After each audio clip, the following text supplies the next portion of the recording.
the board, everything else. So the 2 board meetings, I had to drive an hour and a half north for those 2 board meetings twice a month, obviously.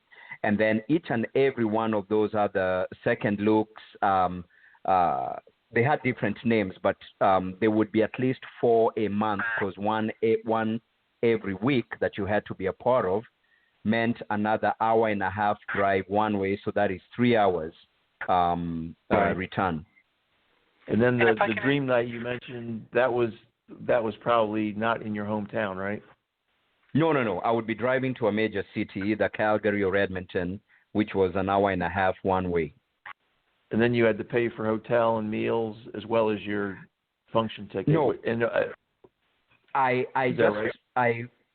drove back, but I paid for my function ticket. Is right. I paid for parking, obviously, and so I never had to. Now, for the if it was a major function in the sense that it was a couple of days, then I had to get a hotel. But where I had to only go for a night, which was this, because these functions are held in the middle of the week, either Monday, or Tuesday, or a Thursday, then those ones I can just drive in. But I'm only talking about myself, Scott, right? Because there were people driving 2.5 hours away, one way.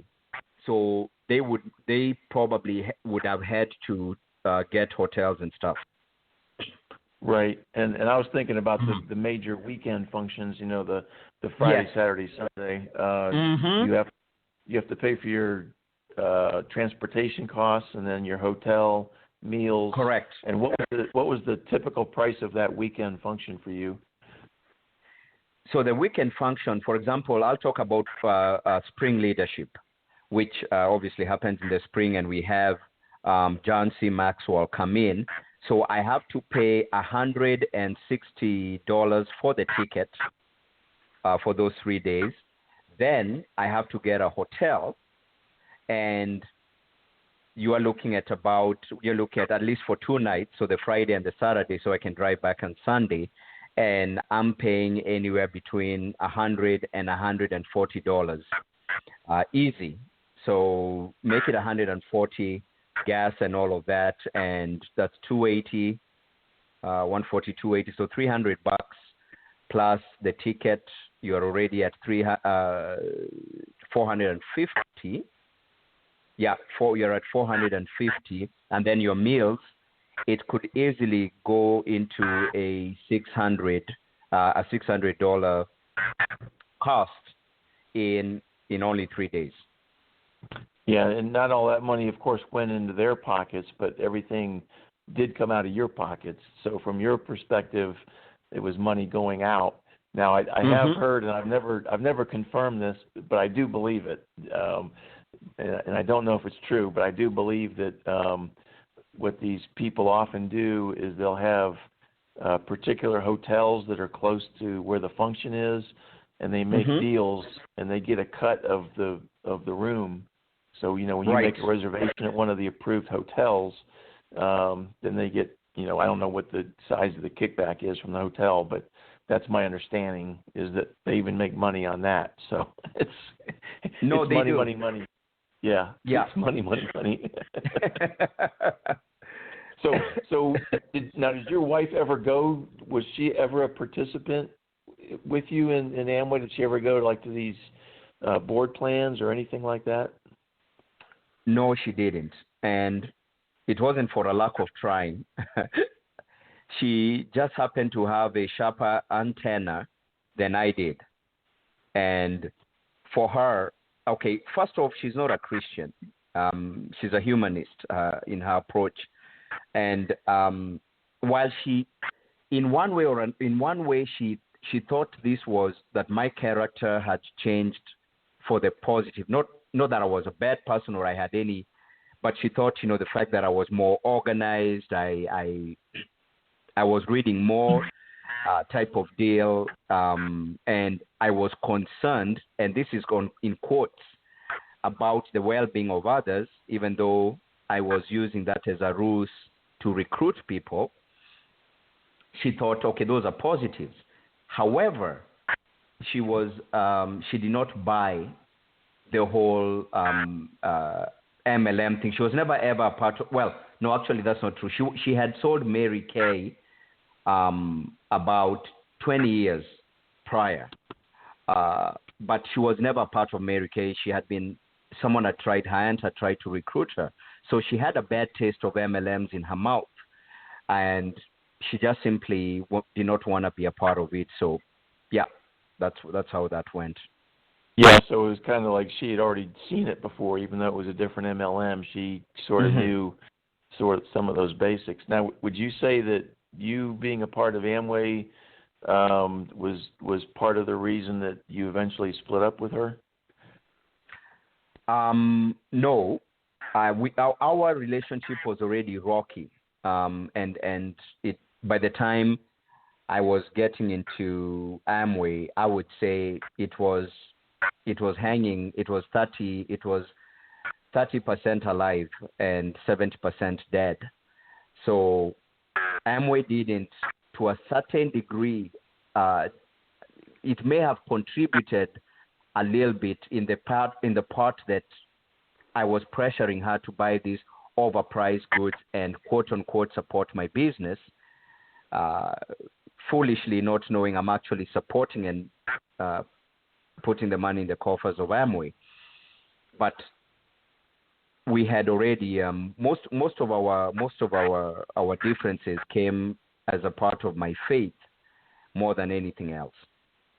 Right, because we have heard, we've had guests on here, and I've done a lot of research over the years that a lot of times, if in fact we had a guest on here a few months ago, Peter. She said that what their upline, or I guess I should say his upline, because she wasn't actually in, but his upline told him that if she doesn't get on board, then he should just dump his wife.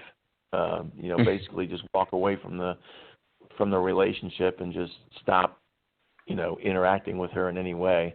And I know that's not uncommon as far as, putting pressure on, when one spouse is in and the other one's not, to just kind of, cut it off. And even more so if it's boyfriend, girlfriend, right? Because there's no marriage to break up. There's typically not kids involved. And so they're much stronger when it's boyfriend, girlfriend. Hey, you just need to dump that loser. They just don't have a dream. They have a negative opinion or they have a negative attitude. You just need to get away from them because they're a bad person.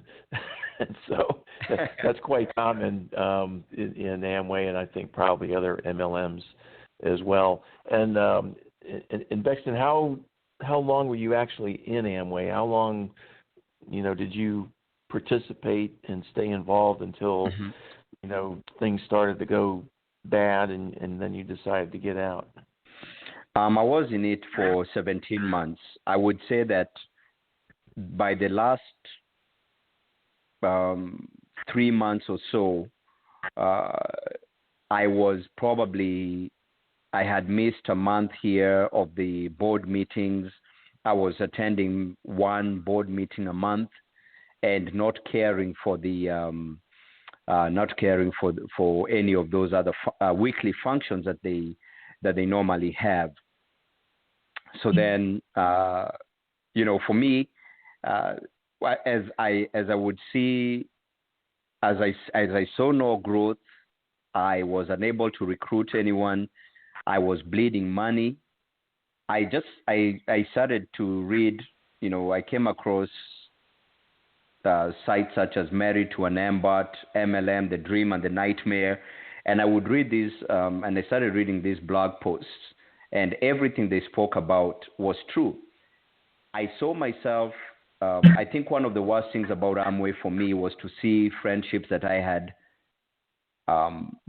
created, and I know none of this is as worse as someone telling another person to leave their spouse, but all the same, I had friendships that I had for the last 5-10 years plus, and they all fizzled away because of my wanting to recruit these friends of mine, my pressure that I was putting onto them. And so they wanted nothing to do with me. Many of them were telling me that, you're in a cult. This is not good for you.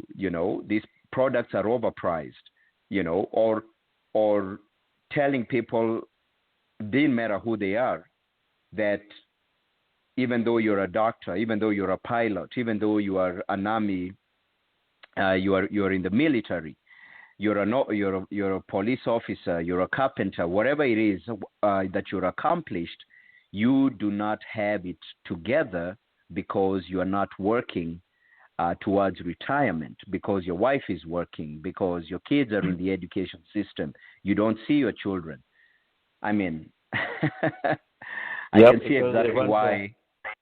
Yeah, it runs the whole gamut. And what's really interesting about what you said, because, when I joined in 1993, there was no internet, so I couldn't go there to find information because it didn't exist. But they did say, now don't talk to your relatives or friends or neighbors or coworkers because, this business has changed quite a bit, and they're going to have the wrong view of it. If they have any opinion, it's going to be wrong. And so don't even ask those questions.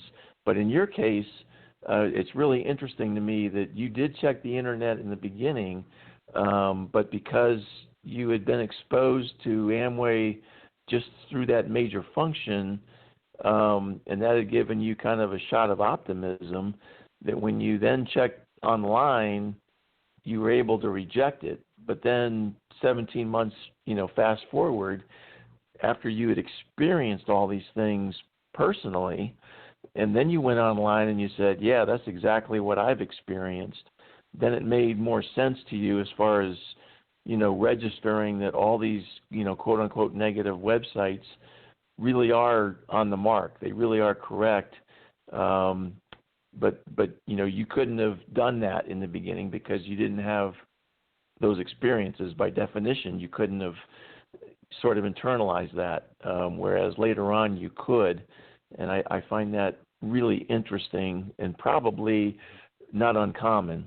That's probably what a lot of other people have done over the years, just like you did, assuming they went online in the beginning. I mean, a lot of people, I don't know, what were you told in the beginning as far as, talking to other people that were not in the business or going online? What was the recommendations to you about getting information from anywhere outside of your upline? Well, they told me that, and they will always tell you, because their stories are all the same, and the story is that, when someone approached me, I did not understand what they're telling me. I thought it was a scam. It didn't look legit to me. I was on my pins and needles and what have you. I had my suspicions. So, as you can remember us saying, that by hiding in plain sight and exposing those things, and then you go and see them, then you confirm to yourself what they've told you. And then, like I said, it's that hiding in plain sight where you put it out there, you tell them what they're going to see, and they're not surprised anymore, unlike where they actually go and find out, and then they're like, you lied to me.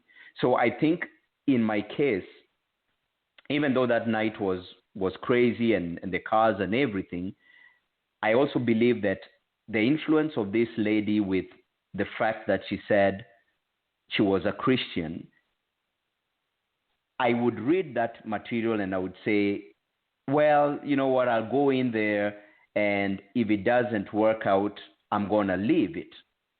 But I did not understand that the mere fact that I chose to even try it and even be a part of it, they were going to indoctrinate me. They were going to show me all these things. And it's not just even, it's not even just those trappings of wealth and those sorts of things, but their functions are done and their meetings are done in a way that it excites your flesh. The women are dressed so well, so are the men, and so your senses are excited.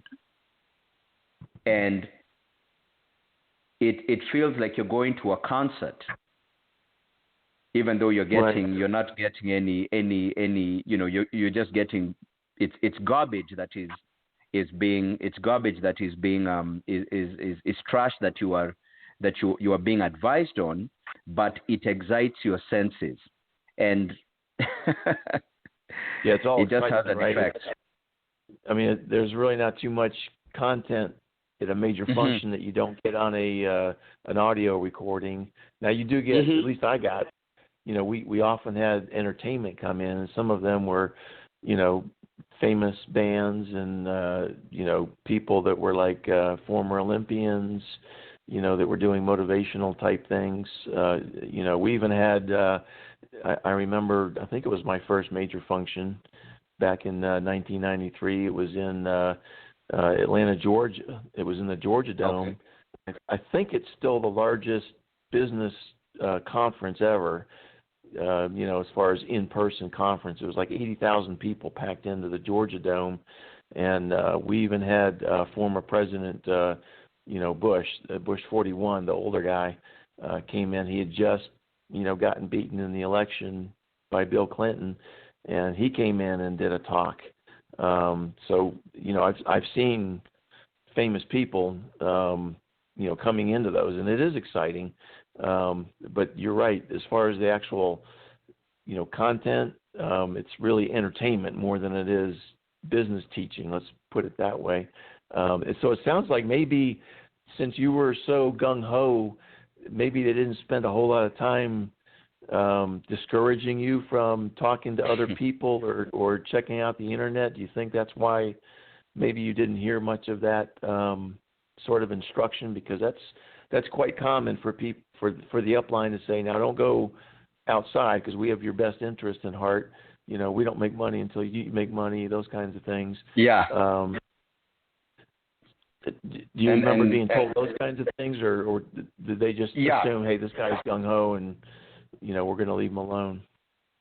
No, they did. They did tell us. And one of the things, as I said, as time was going, they continued indoctrinating you. And one of the things they would tell us was that your upline are like your parents. They're not your parents, but they're like your parents. And why is that? Because we know what's best for you.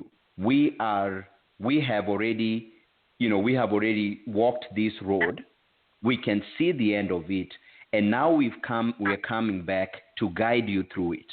That was one of them. The second one was to say that a lot of human beings may have, and adults, I should say, let me paraphrase that. Adults have grown bodies, but they still have childish minds.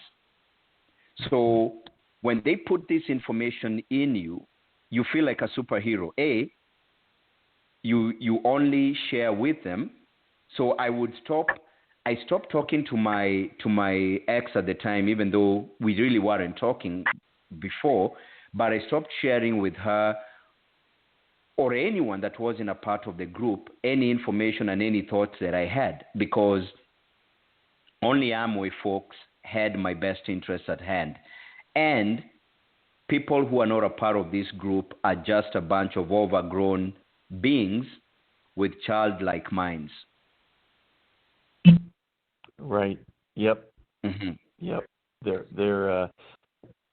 They are definitely superior to everybody else in their own minds. There's no doubt about that. So what have you done?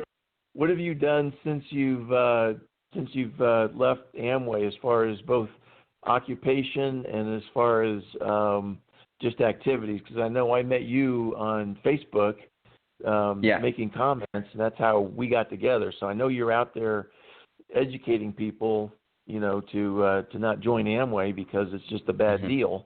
It looks like a good deal, but once you know the whole picture, then you understand that it's not. So, how's life for you right now? I mean, life, well, of course, we are all in the same boat as far as this lockdown is concerned. But for me, I was able to, so I have to be honest, I had to file for bankruptcy. And so in 2018, because I left in the fall of 2017, in 2018, I applied for bankruptcy in the winter, and I just had to get I was in debt Part of it was Amway, part of it was another business that I had that I happened to sell at a loss, which was a vending machine business. And so I had ran up my credit card with Amway and then other lines of credit for the other business. So once that happened and I applied for bankruptcy, I had to get my financial house in order.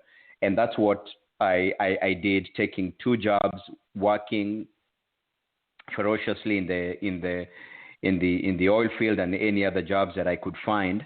And I finally managed to pay out all my debts and the proposal that I had, because what I actually did was take out a proposal where they cut your debt in half, and so that is what you end up paying. So I just finished paying all of that out August of last year, and I have been debt-free since then. Now, unfortunately, the oil field has shut down, in my province at least for that matter. So I had started a job as a machine operator with an eye out to becoming a machinist within that company. But after 3 months, they had to lay us off, and then this COVID thing came about, and so I'm where I am, but I've been having a great time bonding with my kids. I made 2 T-shirts which say that friends don't let friends join MLMs, because I'm against all multi-level marketing companies. They're all one and the same. They have learned from Big Bad Amway. So I do, if I get an opportunity or somebody approaches me, I will let them know bluntly that they are really in an organization which has the makings of a human trafficking organization. And I hope that is not too blunt, because I think we've all heard of Nexium, which itself was trafficking women within itself, and all signs of a cult. Well, it's not too strong. In fact, we've had 2 guests on this show that were involved in human trafficking. One was an actress who did a movie where she portrayed the mother of a trafficked daughter, and then because the movie made such an impression on her, she became very active in the human trafficking, the anti-human trafficking industry. The other woman was the actual girl. She grew up in South Africa. She actually was trafficked for, I want to say, around 6 years, Peter. We had both of those women on the show, and you're exactly right. There's not a whole lot of difference between MLM and human trafficking. They're both just disgusting, and you're not anywhere by yourself as far as having to file for bankruptcy. Many people have had to do that as a result of being scammed by MLMs over the years. And by the way, we all pay for that, right? When somebody declares bankruptcy, and they forgive some of your debts, well, all that does is it causes the credit card rates to go up for everybody else, because the company's not just going to absorb that. They're going to get their money back somehow, and that's how they do it. Loans cost more, percentage wise. Credit cards, it's a higher percentage rate. So we all pay for it, and I'm not in any way blaming you. When you're underwater that far, you have to do it. You just you have to do it. But there is a cost on society. It's not a free type of an activity. We all pay for it. And my message isn't towards you. It's towards everybody else, that if you're just sort of, thinking that, oh, that's his bankruptcy, that doesn't affect me. Well, that's wrong. Now, your bankruptcy is insignificant in terms of, the credit card rates and the loans and all of that. It's the combined bankruptcies, in which you're one of many bankruptcies that caused that to happen. And so I think that's just a really valid point that you're making, and I have a lot of respect for you to just to bring that up. and be totally, honest about what happened, because you're not alone.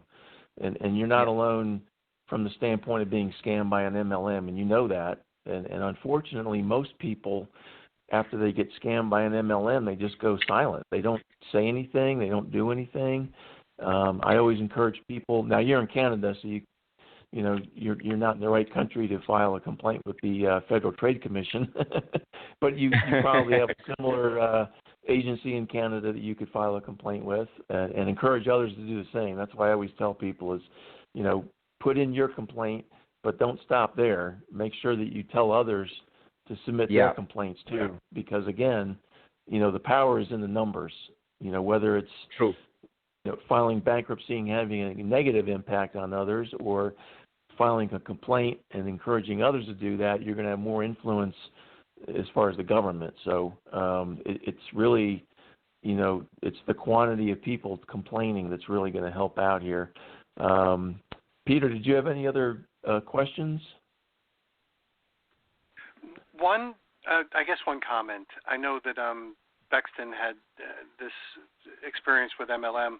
I won't go as far as saying all MLMs, obviously, because we do Building Fortunes Radio, but all MLMs that act like those Amway downlines, I would certainly throw into that horrendous category that Bexten was talking about. The other thing I wanted to mention was in reference to Bexten. Bexten, you said several times there were these board meetings. I mean, what was a board meeting like? When you think about a board meeting, I'm thinking about something where people are executives or more with a company, and they're somewhat serious meetings determining company's strategic, future and whatever is going on. And when I hear you talking about a board meeting, I mean, not to minimize what you were, but you were a distributor, a network marketing company. What the hell is anybody having a board meeting about? What were these board meetings like? I actually should clarify. I was meaning to say the board plans. Oh, because, okay, got it. Okay. Yeah, that's what it is. I just never got the plan out. The ones that we were having in someone's basement. Yeah, it's typically a whiteboard on an easel, right? Oh, I get That's it. No, correct. I get it now. Yeah. That's what a board plan is. Yeah. Yeah, that's what a board meeting or a board plan is. Set up an easel with a whiteboard. It's like 3 by 4 feet or whatever, and that's where the marketing plan is shown, to a group of people, probably 10 or 20, depending on the size of the house and so forth. Now, did you guys ever do one-on-one type meetings, or was it all board plans? Not. You mean with? No. Because the only person that I had contact with. Now, I did speak to my Ruby and Emerald, David and Esther Zhang, who are from Calgary. But 90% of all conversation was to my upline. Well, the girl my recruiter, I should call her, who recruited me. And then if she couldn't answer a specific question, she then would talk to Dave and Esther Zhang and then get back to me. So your group did not promote doing one-on-one marketing plans where you would go over to someone's house just by yourself and show them, the Amway business just one-on-one. You guys didn't do that. It was all these board plans. Is that? Oh, no. My recruiting would, okay. So a typical example, I said that I had 3 people that I brought to the function, or at least to one of the board plans and one function. And so I would recruit a person, I would meet with you, obviously recruit you with a ruse, same way that I was recruited. And then we would sit down for a coffee. And then the second time, I would give you a book at that time. Once you read that book, and I could see that you were excited about it, most people would by that time say, it's not for me. Most people had quit there. Then I would call my recruiter, which was that girl, Jane, and she would drive from Edmonton and come to that meeting. And so I would be saying, hey, this is a lady I told you who brought me into the business. She is, someone who's teaching me how to retire. which were all lies because this particular girl had been in the business for 9 years and clearly had not retired. But then she would talk to them, and then from there, we would then plan on having at the next function or whatever, where they would meet my rubies and emeralds.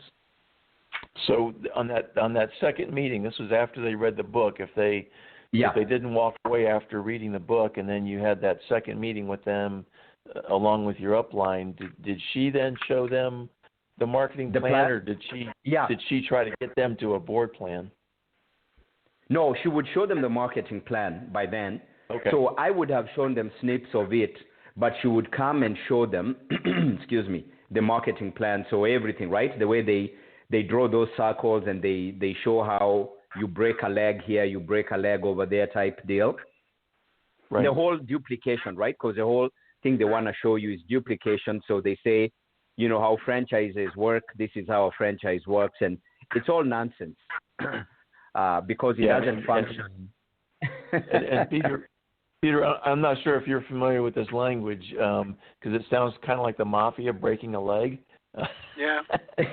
What that means, what breaking a leg means in Amway is when you have a person that you sponsored, you try to get them to 7,500 and get them, over that threshold, if you will. And that's called breaking a leg because they break off from you because Amway is a stair-step breakaway system, and that's called breaking a leg when they break off into their own organization, if you will. They never are in their own organization, but that's kind of the theory behind it, and that's the background as far as breaking a leg, that language. So and I think just for clarifications, the idea that he had to go to these board meetings really was they just needed unpaid actors to be sitting in the room to be able to get more of these participants to think that there was something actually going on. I think that was really most of the whole scheme behind it, is if they were just guests. Thank you, Peter. Yes. So if they were just guests, then there would be too few.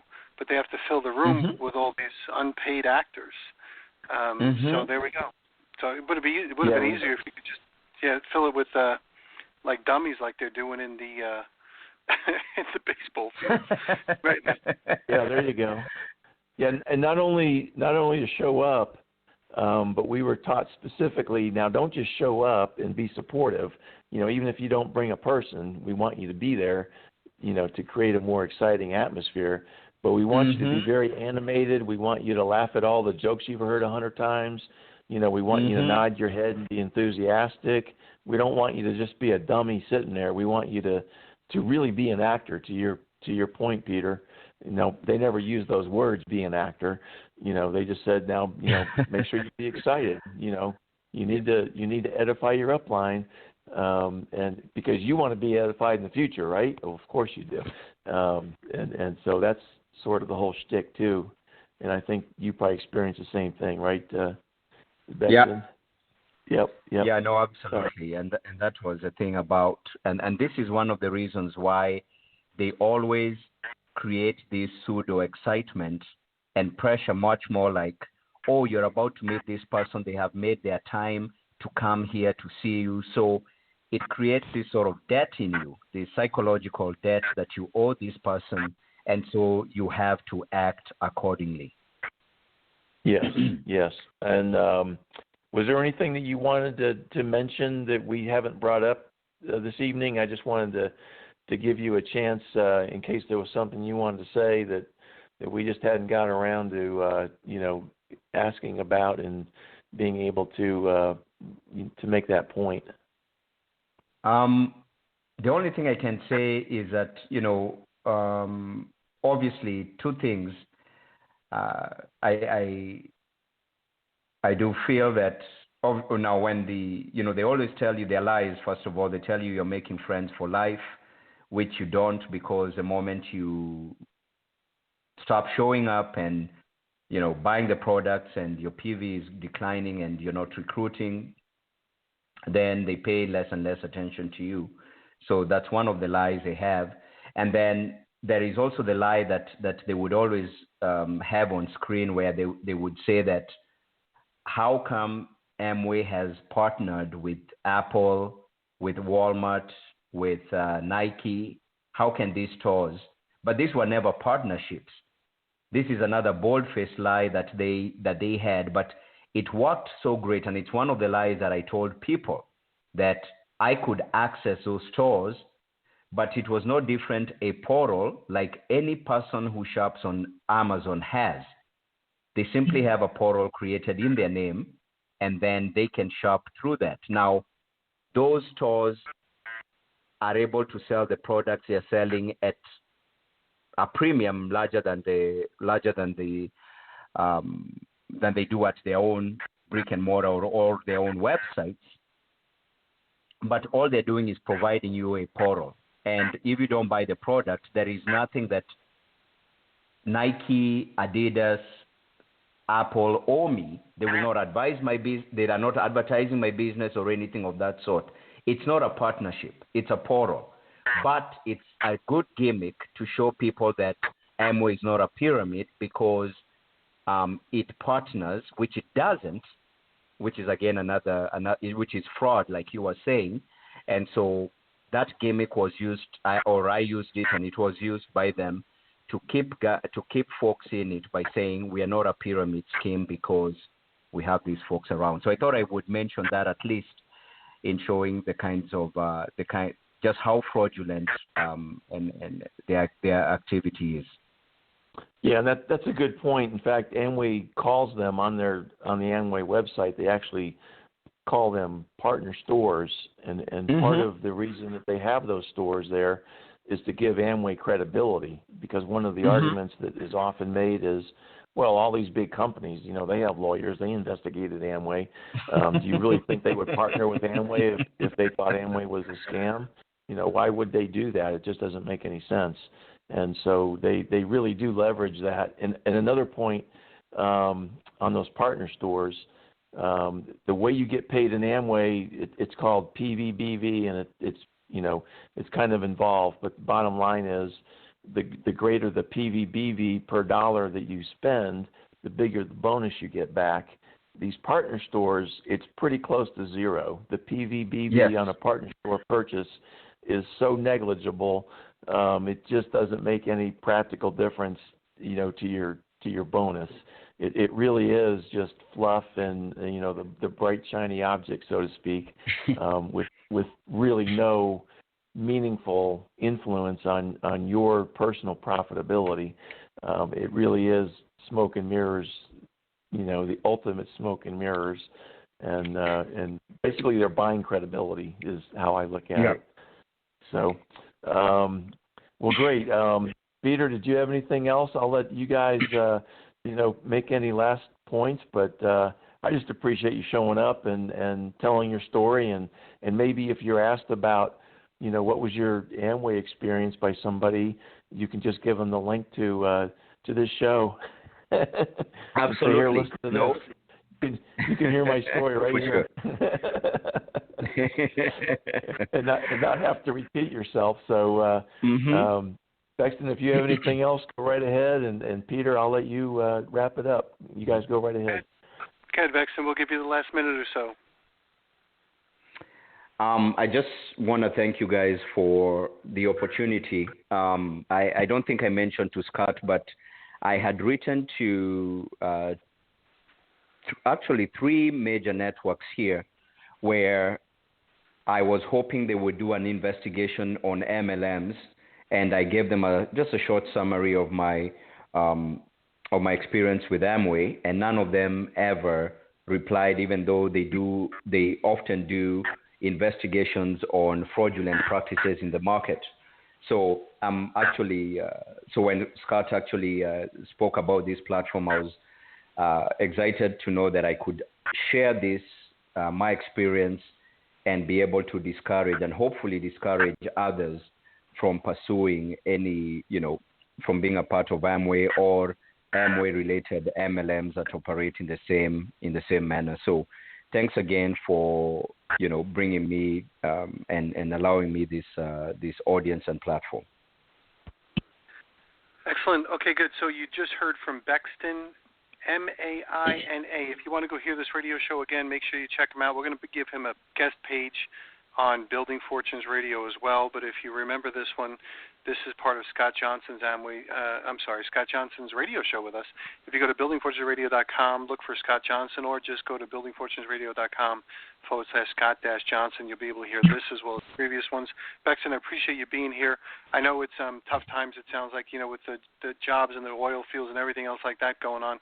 Wish you great success. You're a good guy, hard worker. Enjoy your family. And for those people here in the United States, happy Memorial Day. It's Memorial Day this weekend on Monday, and I know a lot of people are locked up, meaning locked inside their houses and stuff like that. So we wish you healthy opportunities, and just beware. There's the things out there. And Scott, I'll let you actually have the last word before we wrap this up. Okay, great. Yeah, this is the weekend Memorial Day where in the United States we remember those men and women that gave their life defending our country and our freedoms and our rights.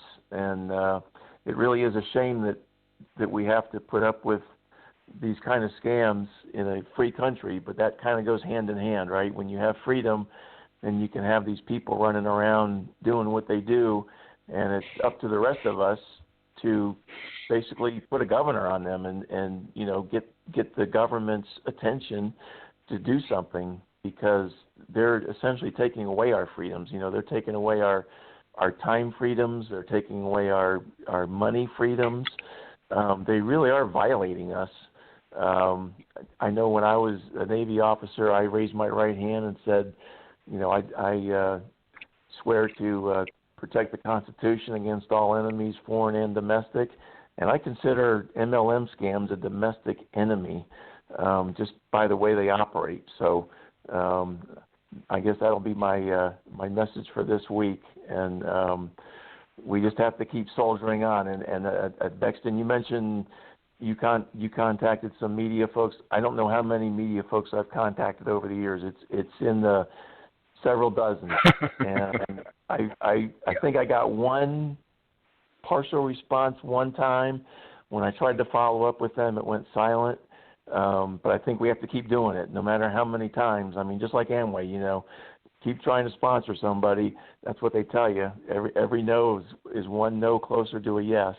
And, I always say don't give up. Keep contacting, the media, keep helping people, educate people about this, because even if we don't shut down the whole, Amway scam, even if we're unsuccessful in that, if we can just save one person, like one person a week or a month or even a year from getting scammed like we were, it's worth it. That's how I look at it. Shutting the whole thing down is gravy on the whole mashed potatoes, but, keep doing what you're doing. I'm going to keep doing what I'm doing. And Peter, I just appreciate you for, giving us this platform. So definitely have a great Memorial Day, even though it's going to be a little more confining than usual. And I'm sure we got to be getting close to the end of this coronavirus. I just have to believe that, and it's going to get a lot better in the really near term. And I wish you well too, Bexten, that you find a good job in the near future. And because I echo what Peter said, you're a great guy, honest guy, and you deserve to win. Not these clowns that are out there scamming people. I don't see them as winners in any way. So anyway, Peter, that's my message for the day. Thank you. There we go. Have a great weekend, everyone. Happy Memorial Day. We'll catch you next time. You've been listening to Building Fortunes Radio on buildingfortunesradio.com. Thanks for listening. Be sure to check us out every Friday at 5 p.m. Eastern Time for the designated Building Fortunes Radio segment with Peter Mingles. Be sure to check out the buildingfortunesradio.com website for our featured segments. It's been our privilege to have you listen in. At Building Fortunes Radio, we wish you the success you deserve and are willing to work for. So spread the word, tell a friend, join our newsletter, and go make a difference in your world.